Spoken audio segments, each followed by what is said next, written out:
Hey, everybody, it is live. Thank you for calling to a trader's office option. I'm Michael Tanner, your host. We'll be going for this. It is a live wire out there. XRP is hitting an all-time record. XRP has smashed through its previous record, hitting the all-time high of $3.37 on a major exchange. Changes Binance, Kraken, and Bitfinex, setting the crypto community ablaze. The explosive rally came through on a combination of factors: whale activity, bullish market sentiment, recent wins, and Ripple's ongoing fight with the U.S. Securities and Exchange Commission, SEC, coupled with a new leadership at the agency's helm. It's no wonder XRP is blowing up, and the on X, formerly Twitter, they're partying like 2017. Ripple Labs, based in San Francisco, got slapped with an FCC lawsuit back in 2020 when the regulator said that the Ripple is an unregistered security. Fast forward to 2025, a U.S. court ruled that XRP is a security when sold to big institutional investors, but not when sold to everyday people.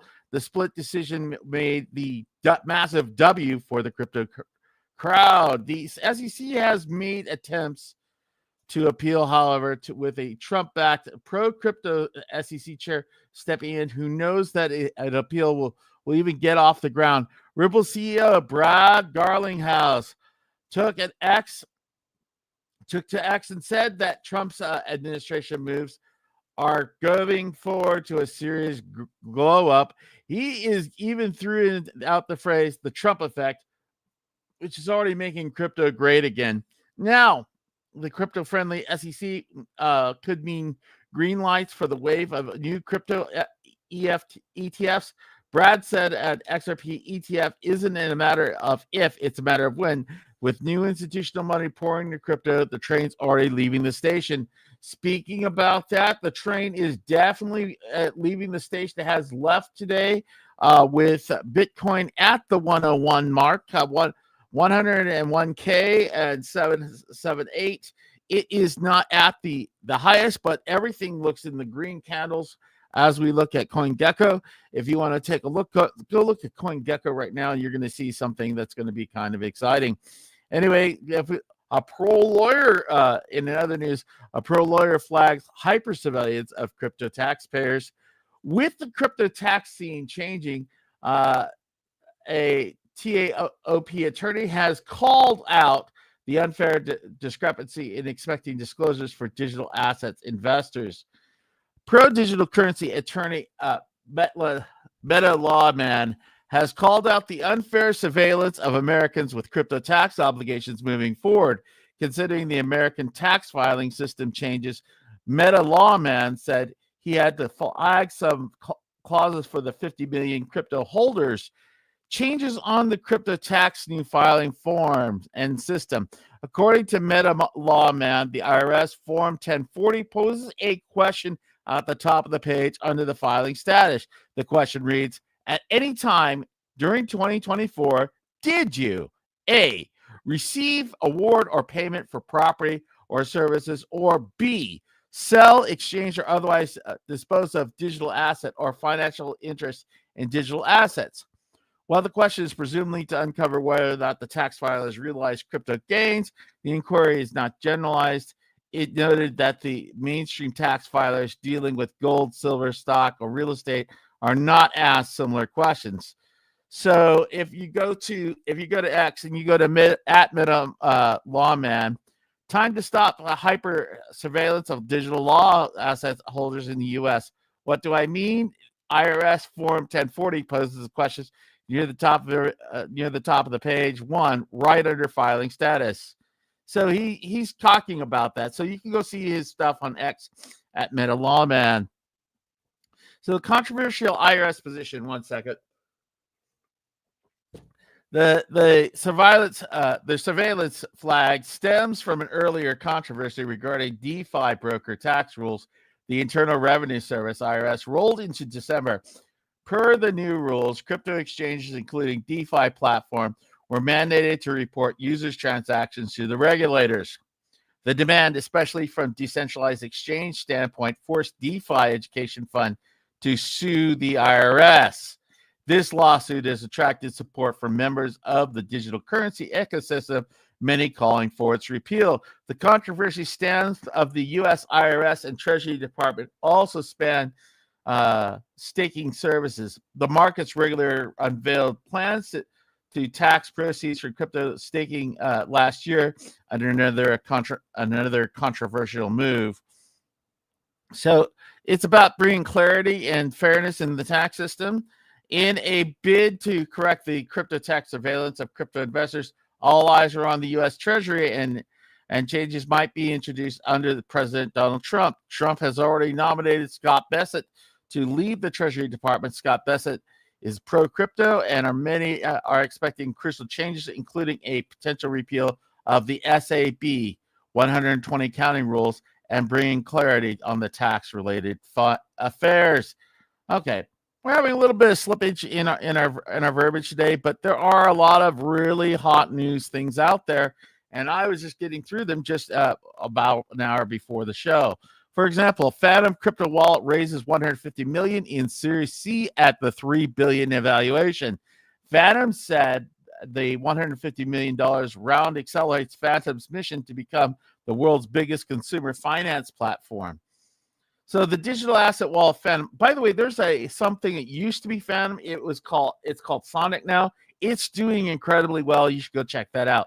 Anyway, digital asset wallet Phantom announced that has raised $150 million from Series C funding round led by the venture capital firm Sequoia Capital and Paradigm, valuing the firm at $3 billion. So Anderson Horowitz and Variant also participate in the funding round. Our mission has always been to make crypto more accessible, intuitive, and safe for everyone. The latest round of funding allows us to invest further in innovation and ultimately modernize consumer finance. Phantom CEO Brandon Millman said in the January 16th announcement. The crypto wallet service provided said it would be used the $150 million to launch its soon-to-be released social discovery feature and simplify peer-to-peer payments for its users. That's a lot of coding. That's a lot of money for coding at $150 million bucks. But say what it is. It's just the way it is. Speaking about crypto sector, it's doing and like a really big story. Crypto sector donates cash and digital currency for the LF fire relief. Blockdaemon and Ripple help lead the effort. So XRP is sitting right now at $3.30 at the moment of the report.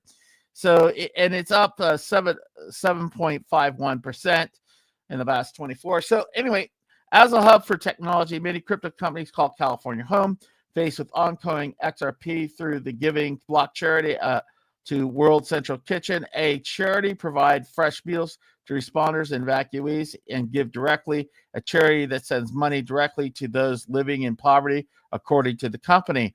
The donation follows Ripple's announcement last week that it participated in Miami-based crypto exchange MoonPay to donate $50,000 worth of Ripple's stablecoin RLUSD to the Los Angeles Fire Department Foundation and the Giving Block in support of the first responders in the front line of California wildfires, end quote. While Ripple has some remote employees in Southern California, the company said none have been evacuated due to the wildfires. The story originally featured on Fortune.com. Hey, and there is a lot of stuff going in fires, and some people haven't been found, but a lot of pets are coming to where I'm at in Salt Lake City, Utah, where pets are being evacuated. Fire-burned pets are being evacuated and helped in Salt Lake City, Utah. There's lots of charities and stuff to get, if you want to get active. You can see this later on a link below. Okay, I'm still kind of struggling with all the things that are out there. So let's see what else we got. Oh yeah. So why is it important to listen to human beings for your news? Well, just this. Apple halts AI feature that made iPhones hallucinate about the news. So when the news is summarized, well, the Apple Intelligence feature that falsely said Pete Hedges was fired, Luigi Manioni shot himself, be temporarily going away. San Francisco, Apple is temporarily disabled. This feature is a marquee Apple intelligence software that botch summaries of news headlines. On Thursday, Apple released a beta update to its software that disables Apple intelligence summaries of notifications from news and entertainment apps. All iPhones that support Apple Intelligence will get the update. iOS 18.3 gets a wide release in the near future. So it's a rare admission of the product failure by iPhone maker and the latest indication that the tech giants are struggling to overcome the propensity of generative artificial intelligence software to hallucinate or make up facts. I wonder, did Fox News? Okay, no, okay. Apple says it was working on improvements to the feature and will make them available in the future software update. The AI summarization feature was intended to help users catch up quickly on the content that appears in the notifications in their phone's lock screens. When I reviewed the software in early beta this last summer, and again when it was released in October, this is from the article, I noted that AI sometimes misrepresented facts and notification it was summarizing. These mangled summaries were amusing on low-stakes text messages, but more dangerous alerts on news apps. One time, an incorrect alert alerted me that Donald Trump had endorsed Tim Walz for president. As Apple released further updates to Apple Intelligence, the problem persisted. On Wednesday, the Apple Intelligence summary received of news alerts from Washington Post app misrepresented facts of multiple separate news alerts. It incorrectly said Pete Hegseth has been fired and Pam Bondi and Marco Rubio have been confirmed in their new cabinet positions. So this is why it's very important to read your news from credible sources. Come talk to me if you have to. And because I spend hours going through the news every single day trying to get the facts right. So that's an important reason why you need to support independent media like this and see what you can do. Just do your YouTube things. And we don't really ask you for money. Just subscribe, follow, share, all those internet things that you can do to help the channel. And in other news organizations, including British Broadcasting Corp, BBC, had noticed the problem too, formally asked Apple to take action. In one case, it falsely said Luigi Mangione shot himself, and another falsely said tennis star Rafael Nadal had come out as gay. Now, here's the thing. If you write it, right, and it's an AI thing, they can be held liable for this stuff. Okay? They really can be. Now, there's no malice, but they could attach liability because defamation could attach even if it's not meaning to because the computer's doing it. Right? So I would love to see how a court would rule on that, but millions of people saw this. I don't care. Millions of people saw this and nobody got fired. Okay. I don't think anybody got fired over this. In a newsroom, they would get fired. Now, other changes that Apple made in its iOS 18.3 beta software update include a clearer notice of the notification service can produce unexpected results and new italicized style for summarized notifications to differentiate them from standard notifications. Apple also says users will have the ability to manage whether notifications are summarized for an app right from the lock screen. So get your Apple phone, but understand the AI isn't quite there yet, for them anyway. Anyway, there's a lot of AI stuff going out there. So if you want to get the right news, if your money's important to you, if your life and your information is important to you, make sure you get good sources. So I'm getting this source from the Washington Post. We'll do Washington Post, New York Times. When we're doing mainline news, we'll do Associated Press because those are mainline news organizations, and we read through the news with you.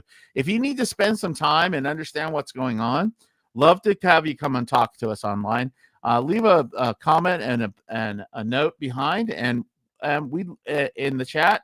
We'd love to talk to you. So we don't have Harris with us right this second, I suppose, but we hope to. We hope to soon. Anyway, let's see what else is going on. Let's go. Looking at the other news. So we have some other news from ABC. So let's see. Uh, there's a lot of stuff, and I'm not going to read some of this stuff because I think it's chaff. But there's a lot of things that are happening. For example,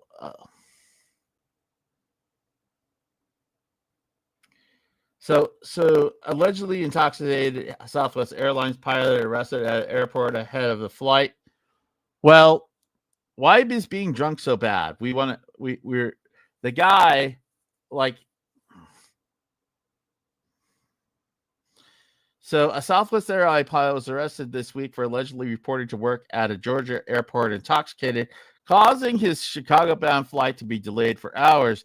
The pilot, identified as 52-year-old David Aslip, was arrested on Hilton Head International Airport in Savannah on Wednesday after Transportation Security Administration TSA officer noticed he allegedly smelled of alcohol and appeared to be intoxicated.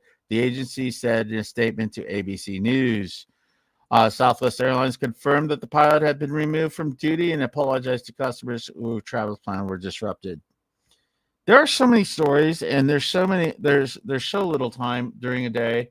Like right now, let's just look at Ethereum's at 3,384. Bitcoin's at this time is 101,778. XRP is still holding the 3031. If we look at the candles, even Dogecoin up 20% over the last 7 days. There seems to be a lot of positive feelings out there right now, and I hope that you guys get the positive feelings as we come along. Let's see what else is going on. Oh, okay. Let's see. So I'm looking for one of these stories that I looked up, and I wanted to make sure that we're getting the right stories and you're getting the right information. So let's see. What else is happening? Oh, by the way, I was watching the Senate confirmation hearing. Listen, it's okay to say yes or no to a question, and the thing is that Mr. Hegseth is a drunk, and as long as he's a drunk, he can't be in charge of anything. And despite that, let's say if he wasn't a drunk, it's the world's largest employer is the United States military. He wants to be in charge of that. Nah, I don't think so. But there's another story that's really important. Arctic blast will give Trump the coldest inauguration in history in the last 40 years. Okay. So the coldest air winter so far will be blasted into Washington, D.C. on Monday as President-elect Donald Trump stands in front of the Capitol to take his oath of office. The temperature on inauguration day at noon, when President Trump swears in, is expected to be in the low 20s, which is around 20 degrees below normal. It'll likely be the coldest inauguration day since President Ronald Reagan's second inauguration in 1985, when the noon temperature was 7 degrees. The noon temperature was 28 degrees for President Obama's first inauguration in 2009. Winds from 10 to 20 miles an hour, gusts up to 30 miles an hour are more likely. And Monday, these winds will make conditions feel downright frigid. Not as frigid as Melania. I have a feeling Trump feels the frigidity of Melania quite often now. Anyway, fringe wind chills are likely to hover around 10 degrees during the daylight hours. Monday could drop into the single digits after sundown.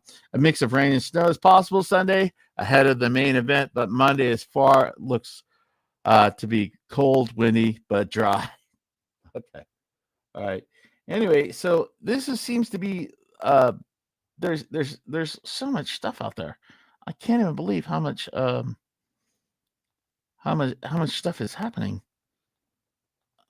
Okay, so people are being, I don't know about your area, but people are being hired in Salt Lake to count how many homeless people there are in Salt Lake. Okay, they're getting a job to count how many homeless people there are instead of saying, hey, why don't we do this? Let's find homeless people and put them in homes. And that $1,500 that we're spending to, or $2,000, we'll get that homeless person into a house for that rent. We'll just pay the rent. Just an idea. I mean, I don't know. So I'm just going through a few things right now, and we are so happy to have you here.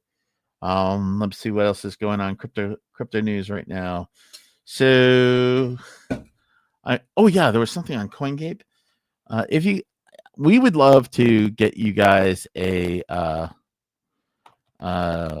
newsletter, but we have struggling just getting the show on every day.